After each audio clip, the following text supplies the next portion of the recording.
right, welcome to the Listen Up Girl podcast, your daily LGBTQ news podcast. I am your host, Zach Randall Friedman, and today is Thursday, June 4th. We are day 4 of Pride Month, and this is one of those days that gives you a lot to say. A sitting Republican congressman posted that gay people have no place in America, then blamed his staffer. A brand new Gallup poll dropped this week, and the numbers about Republican support for us are alarming.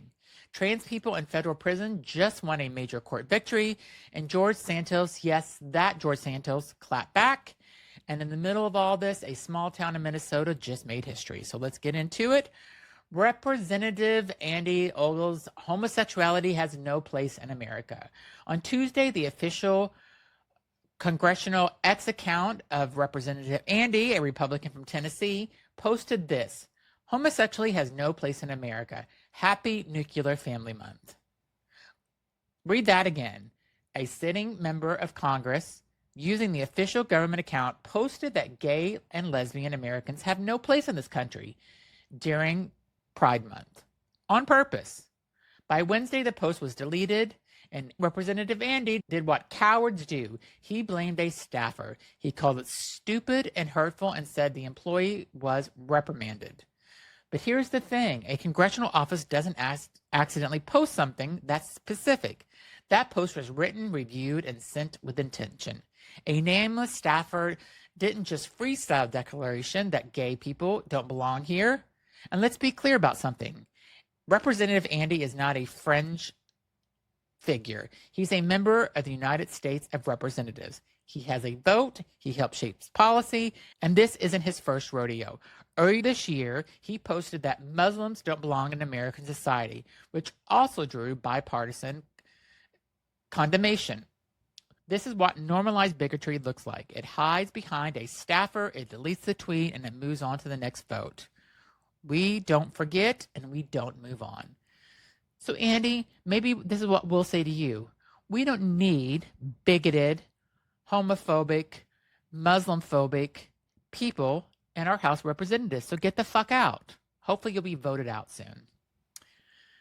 Next story, the reaction and what it tells us. Now, to be fair, and I mean that, this was actual Republican pushback this time. Representative Mike Lawler of New York wrote on X, homosexuality exists in America. In fact, Andy, you have family, friends, neighbors, and colleagues and constituents who are gay and lesbian. It doesn't make them less than or somehow unworthy of being an American. What absolutely idiotic statement to make. Ted Cruz, yes, Ted Cruz from Texas, said that for all the recorded history, homosexuals have been part of humanity, and that the behavior of consenting adults is their business. Can you believe that? Ted Cruz said that. He's not smart, but he said something smart for once. And then there was George Santos. Yes, that George Santos, the disgraced former congressman, himself openly gay, responded saying he was saddened to see a colleague suggested there's no place for him in America simply because of who he loves. He said he was never tried to impose his identity on anyone, and he is entitled to the same civil rights as everyone else. Now, I'm not here to rehabilitate George Santos. The man was expelled from Congress for fraud. But in this moment, he said exactly what needed to be said.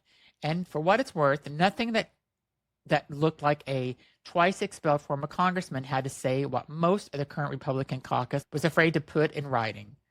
The condemnation from the GOP was real, but it also rare. And it came after the post was already deleted.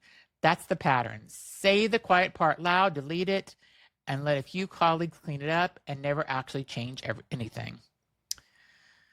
Next, we go to Gallup poll Republican support for us at a 20-year low. While Representative Andy was busy deleting his posts, Gallup dropped a new data from the annual Values and Beliefs Survey, and it landed like a gut punch. Here are the numbers. As of May of 2026, 65% of American adults say same-sex marriage should be legal. That sounds okay until you remember that it was 71% just 4 years ago. That's a 6-point drop. And 62% say gay and lesbian relationships are morally acceptable. That's the lowest it's been since 2016.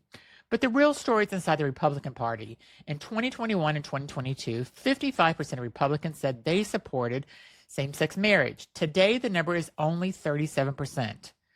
Only 35% of Republicans say gay and lesbian relationships are morally acceptable. So let that sink in. Republican acceptance of same-sex relationships has dropped back to where it began in 2005 to 2014. 25 years of movement gone, and it happened by accident. Gallup specifically noted that the decline is connected to conservative leaders' sustained pushback against diversity and inclusion and years of anti-LGBTQ plus political messaging. Democrats have held steady, 87% in favor of marriage equality. Independents have dropped a bit to 67%. This data matters because public opinion shapes elections, courts, and legislation. The erosion of support within the Republican Party isn't just a polling number, it's permission structure. It tells politicians like Representative Andy that there's no cost to saying what he said. We are in the moment of regression. The numbers confirm it. And Pride Month is not just a celebration, it's resistance. Next, trans prisoners win gender-affirming care in federal courts. So on Tuesday, a federal court granted an injunction requiring government to continue providing gender-affirming care to transgender people held in federal prisons and detention facilities. This was a class action covering trans individuals in facilities across multiple states, including New Jersey, Minnesota, and Florida.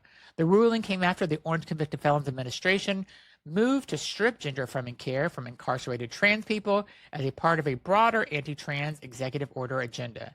This is a significant win. Trans people who are incarcerated are among the most vulnerable members of our community. They have limited access to medical care, limited ability to advocate for themselves, and are disproportionately targeted for abuse.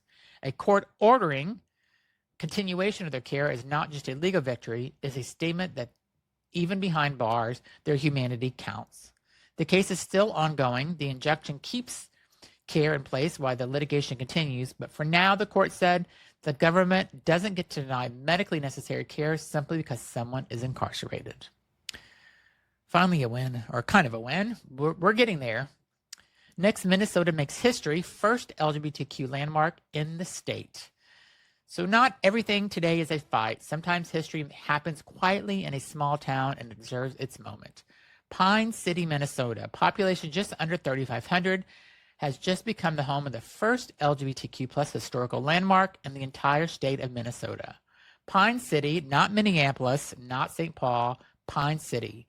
We don't know all the details yet of what the landmark commemorates, but the fact that a small rural community in Minnesota beat the Twin Cities to designate this tells you something important. Visibility isn't only a big city project. It lives where people fight to make their history known, even when odds are against them. Tonight, there is a Pride event at Como Park Zoo in Minneapolis. The Twin Cities Pride Festival this year has named its Grand Marshal Our Community, a tribute to the collective strength and resilience of everyone who keeps showing up, especially in a moment like this one. Minnesota is doing the work, and Pine City deserves every headline it gets. So congratulations, Pine City, Minnesota. Love it. Next, 4 days in, where are we? Let me close this today because we're 4 days into Pride Month 2026. We have a congressman who said gay people don't belong here. A new poll showing Republican acceptance of us is at a 20-year low. A federal government that tried to stop trans prisoners of medical care, and the states across the community renaming our month Fidelity Month and Nuclear Family Month.